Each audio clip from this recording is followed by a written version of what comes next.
দেওবাৰে টেঙাখাত শাখাৰ লেখিকা সংস্থাৰ ৭ম দ্বিবাৰ্ষিক অধিৱেশন অনুষ্ঠিত কৰা হয়। টেঙাখাত মধ্য ইংৰাজী বিদ্যালয়ৰ প্ৰাংগণত অনুষ্ঠিত হোৱা এদিনীয়া কাৰ্যসূচীৰে টেঙাখাত শাখা লেখিকা সংস্থাৰ অধিৱেশনত পোৱা পতাকা উত্তোলন, স্মৃতি তৰ্পণ, বিয়ানাম প্ৰতিযোগিতা, ডিব্ৰুগড় জিলা ভিত্তিত চুটিগল্প আৰু কবিতা লিখা প্ৰতিযোগিতা, বিদ্যালয়ৰ ছাত্ৰ-ছাত্ৰীৰ মাজত সাধু কোৱা আৰু চিত্ৰাংকন প্ৰতিযোগিতা অনুষ্ঠিত কৰাৰ উপৰিও মুকলি সভাৰ অধিৱেশনত লেখিকা সংস্থাৰ মুখপাত্ৰ সুভাষণা চুঙাচাউল আদি উন্মোচন কৰা হয়।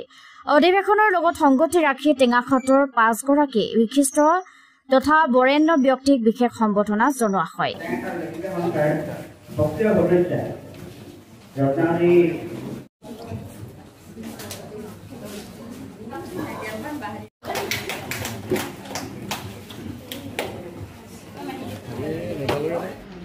আজি আমাৰ টেঙাখাত শাখা লেখিকা সংস্থাৰ ৭ম দ্বিবাৰ্ষিক অধিৱেশন। আমি খুব আনন্দিত হৈছোঁ যে আমি 2টা কাৰ্যকাল সমাপন কৰি আজি আমি অধিৱেশনৰ দিনত সমাগত হৈছোঁ। আমাৰ কাৰ্যসূচী এদিনীয়া। প্ৰথমতে আমাৰ পতাকা উত্তোলন ইতিমধ্যে হৈ গৈছে।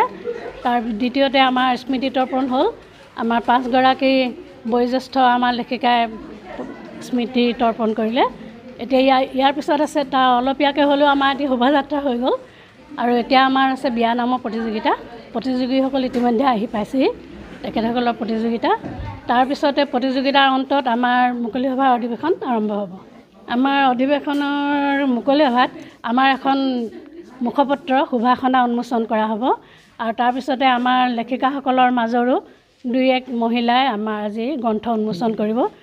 এনেদৰে আমি লেখিকাসকলৰ মাজত লিখাৰ প্ৰৱণতাটো আগবঢ়াইছোঁ বুলি ভাবিছোঁ, যিহেতু আজি আমাৰ মহিলাসকলৰ আমাৰ লেখিকাৰে গ্ৰন্থ উন্মোচন হ'ব।